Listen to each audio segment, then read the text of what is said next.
Welcome, Grace Point. Glad you've joined me this afternoon, or this evening, actually, for our announcement concerning Phase 2 of worship here at Grace Point. As you know, we have a three-phase plan. We've been involved in house worship, which is encouraging you to worship with some other people at your homes, online with us for the last couple of weeks.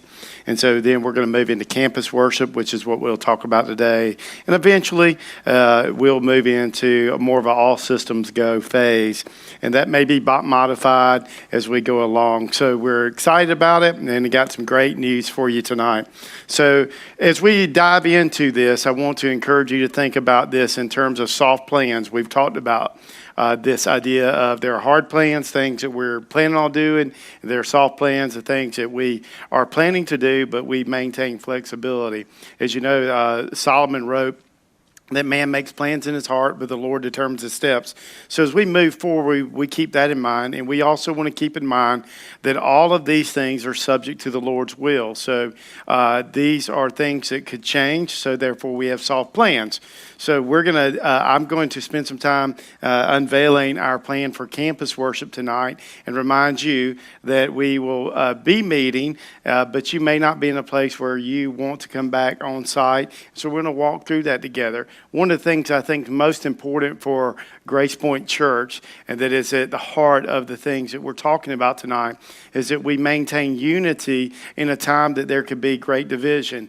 Throughout the church, throughout our nation, we're living in a time where there are people have a lot of different opinions and feelings about whether or not we should still be sheltering in place or we should be gathering back together. So I want to remind you of some things that we talk about at Grace Point, starting point, which is, you know, with essential beliefs and behaviors, we all have unity on those things. And so we want to keep moving forward in unity of the things that we're for. But with certain things that we're going to have some different opinions on. We're going to think differently, feel differently. And with those things, we call those non-essentials. We want to have complete liberty and freedom to do what we feel like the Lord would have us to do. And also, we want to keep in mind the idea of charity, that through all these things, that we remain loving toward one another. So the believer that is maybe weak on one issue and you are strong on that issue, you want to maintain love through all those things. And so that's what our goal is in this. So we realize that many of you will have opinions and feelings about COVID-19 and the sheltering in place, and you're ready to meet. There's others of you not so sure. But here's the thing I want all of us to keep in mind. Whether or not we meet is not a moral issue, and it's not a doctrinal issue, so to speak. And what I mean by that is, when it comes to moral issues or that are imperatives in Scripture, also when it comes to doctrinal issues, I think these things are important to keep in mind, because these are the things that are right and wrong. These are things that are truth and lies. And so we want to be right on those things. There are other things that come up in our life that are more directional in nature in terms of it's right or left. And you have to seek the Lord, and your relationship with the Lord decides whether or not you go right or left. Some of the things that come up in the course of our community will be right or left. The color of the paint on the wall, the temperature we set the air conditioner to, the way that we have the seats laid out. All of those things are really directional in nature. And I believe that this is a directional issue, and whether we are to gather today or tomorrow or next week or whatever. So as we think through that, I want you to keep that in mind, that this is not a right or wrong issue, that this is right or left. In other words, it's stay or gather. And so we want to make sure that we are accommodating everyone who is in our community of faith on site as well as online. So our goal and our planning is to give you options to meet you where you are. All of us are in different places, have different opinions.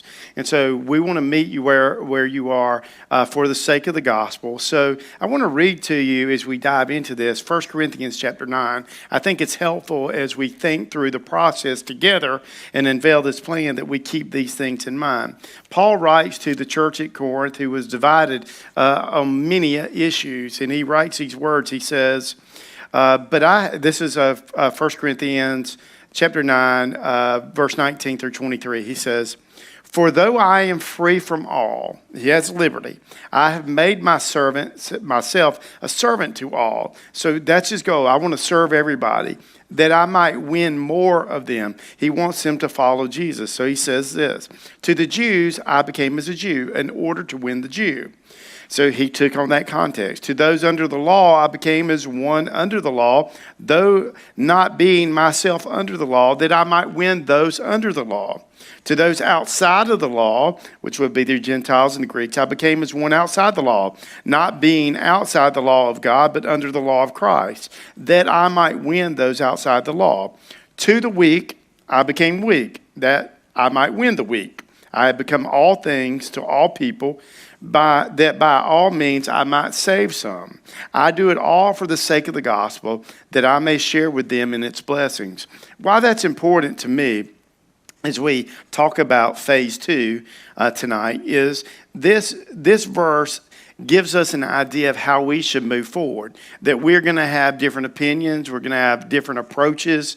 And so we want to, as the leadership of Grace Point, we want to be in a place where we are all things to all people in order to reach you where you are. And for some of you, that will be that you remain online, and for others, that you will come on site. And so we don't know how all that will take place, and we don't know where you are individually, but we want to give you options tonight. So the goal in this is to meet you where you are as best as we can under the guidance of the Holy Spirit, the guidance of the Word, and our relationship with God. And one of the ways I want to help illustrate that tonight is by looking at this traffic light. As you are probably well aware, you go by traffic lights all the time, and you have red, you have yellow, and you have green. And I believe that all of us are either red, yellow, or green lights at this point.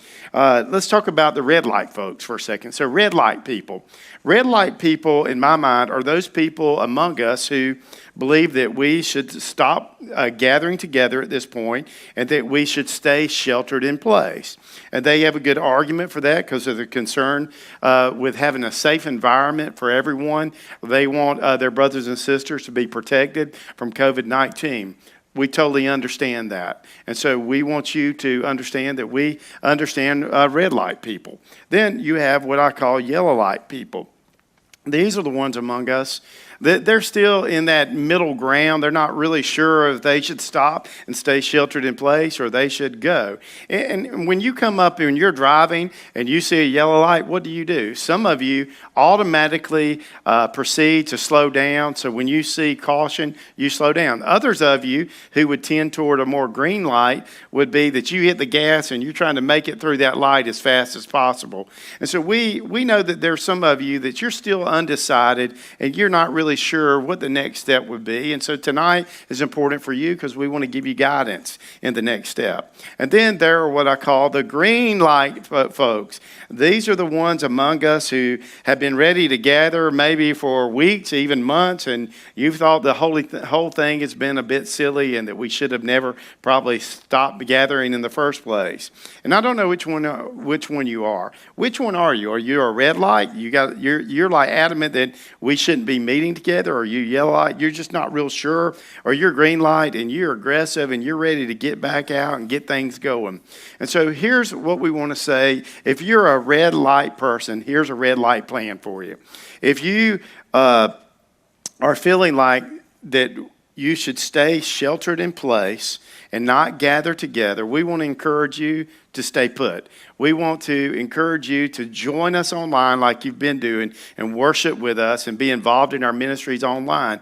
We know that we're going to keep doing our online ministry the way we've been doing it for the last 3 months because we know that now we have an online community and that it's important for people to be ministered to through our online community. And so you're welcome to stay online in that community and be a part of the worship service in that way, be discipled in that way, give in that way. And so you're welcome to shelter in place. Here's the thing I would encourage you to think about if you're a red light person. Would you evaluate your faith and make sure that you're not being a red light person because you're being driven by fear, and so that you are actually being driven by faith. And so we want you to gather with us as quickly as possible, but we understand that some of of us are doing this out of love for their neighbor, and they don't think that it's the wise thing to do. We understand that. So if you're a red lighter, stay put and shelter in place. Then there are others who are the green lighters. You're ready to go. And if you're a green lighter, guess what? We want you to come and join us on site. Starting June 7th, Sunday, June 7th, we will start Phase 2 campus worship. And what that means is we'll be gathering to worship at 9 a.m. Here in the worship center. And so we'll have a number of seats available for that. And then we will have a second service at 11 a.m. And we will use the worship center. We'll use the village where our kids meet. And we will use the point where our student ministries and Celebrate Recovery meet. And so we will have all three those areas open for worship. Inside those areas, here in the worship center, for example, I will be speaking live. We will have a worship team in here, and so we'll be doing all of that live. Also, in the village, in the point, we will have a live worship team in each one of those rooms, and we will record the sermon and have it either streamed or just recorded and played for the message of that day. And so we want to do everything possible for you to be on campus. So what it's going to take for us to do that is for you to register online. So early next week, we will have a registration link that you can register online for your family or those who cohabitate with you to come and be a part of worship at Grace Point. And so what that means is, when that link comes out, you're going to go click on it. You're going to register. You're going to register yourself and whoever's going to be with you. You will be given a row here at Grace Point in one of the three rooms so that you can worship with us live. And so there's going to be a lot of protocol that's going to go with that. I'm going to walk us through that. But we want to know who you've got coming so that we can make sure that we have a seat for you, but also we can make sure that you stay safe and that if we have any problems, if anyone is exposed to COVID-19, out of that, we would be able to contact you as quickly as possible to let you know. And so we want to make sure as pastors of the church that you are not only being safe, but that you feel safe. And so here's what I want to encourage you to do if you're a green lighter. A green light person needs to evaluate their faith and think about this. I know some of us are really eager to get back together, and we have not taken this maybe as seriously as we should. I'm not saying you haven't. What I would encourage you to do is evaluate your faith and make sure that you don't make foolish decisions moving forward. There's a tension between fearfulness and foolishness, and we want to make sure that we're not acting foolishly toward our neighbors, but we're also not fearful in our relationship with God. And so it's important for us to evaluate that in our own lives.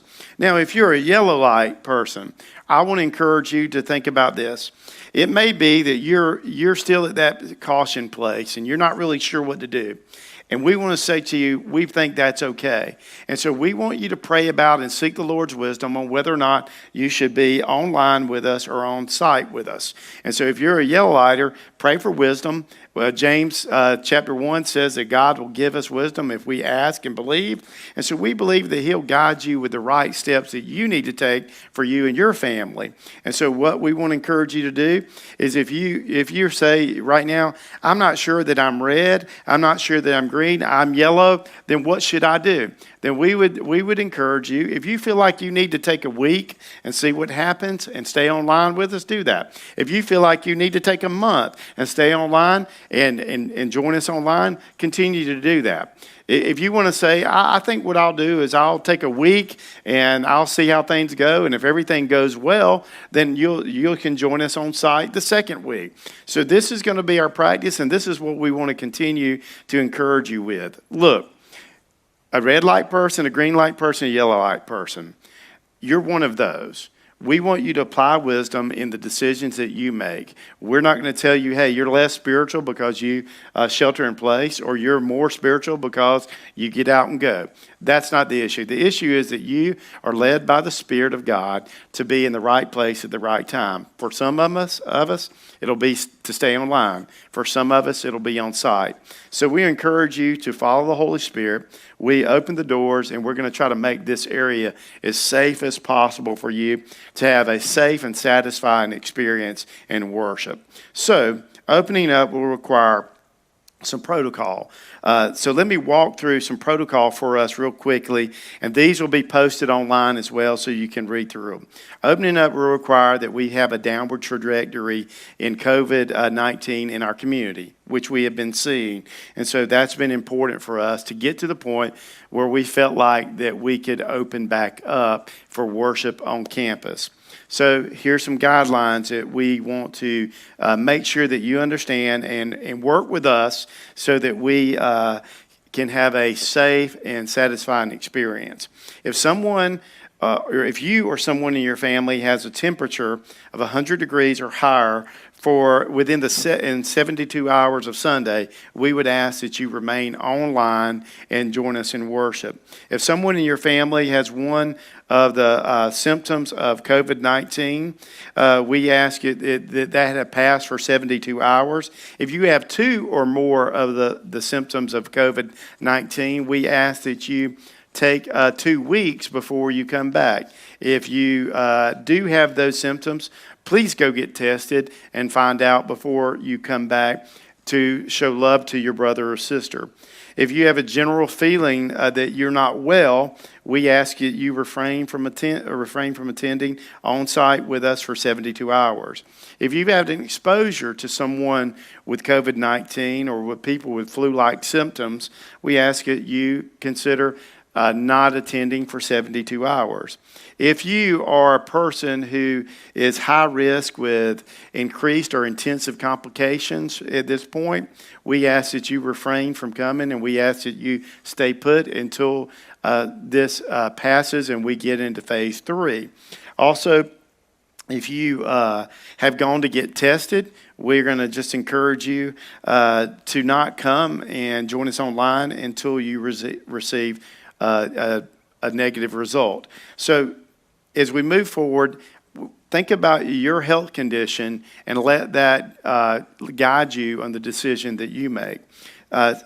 Next, thirdly, so Grace Point will not require, but I want to highly recommend that you have a mask when you come to worship. I know that masks are strange, and when you come to worship, it's strange for us to wear a mask. But when we sing, we project more of our, let's say, spit out. And so we want to make sure that those droplets don't reach our neighbor. And so we want to encourage you to wear a mask. We're not going to require it, but we are going to recommend it. And if you don't have one, we will provide you one when you come to Grace Point for the on-campus worship experience. Number 4 is that we want you to know that when Grace Point meets together, we will disinfect the facility after every service and every meeting that happens here on for campus worship. So, in other words, first service will meet from 9 to 10. We will disinfect the room, and then we'll start seating once everything's dry and taken care of for the second service at 11 a.m. It is our goal to make sure that the building is as clean as possible for you so that you might be safe. Also, as you well know, we have our famous coffee bar. The coffee bar will not be open to serve you until we get probably in phase 3. And so if you come to Grace Point and you're looking, hey, I'm going to get some coffee before I go to worship, that will not be available to you at this time. Also pertaining to our kids ministry. So in phase 2, campus worship, there will be no nursery, there will be no Energize, and there will be no student ministry during phase 2 campus worship. Now, what we're going to have for you available for you, all of our students will be involved in worship, and you're welcome to bring your kids to be a part of the worship as well. At the time when you bring your kids to worship, here's what we're going to do. We're going to have an option available for them during the sermon time of the worship service, because your kids might not want to listen to me, and so they'll have an option available to them that we'll communicate to you next week on what you need to do and how they can be involved in that option. Because we know sometimes, parents don't want to sit through a worship service with their kids. They're so used to going to Energize and love Energize. It's such an incredible time that they have and where they meet with the Lord. And so we're going to have an option for your kids kids, even though we don't have our normal Energize taking place. And so we appreciate our kids ministry. Archie and his team have done an incredible job planning for campus worship, and so we're excited about that. In each worship space, here's the other thing that we will have. We'll have one entry point and one exit point. So whatever door you come in, you will also exit out that door as well. And as you go through that, we're going to enter and exit with social distancing in place. It means we're going to try to uphold a 6-foot distance between us and the other group that we're near. So this is why it's important that you register, and so that we can put you in a row and we can get you seated. Now, the other thing that I want to mention is, so when we get into our worship service, so there will be an orderly entrance to the worship service, but there will also be a dismissal that is orderly as well. And so we'll take time out of our at the end of our worship service to allow you to maintain social distancing, as the host allows you to disperse after the service.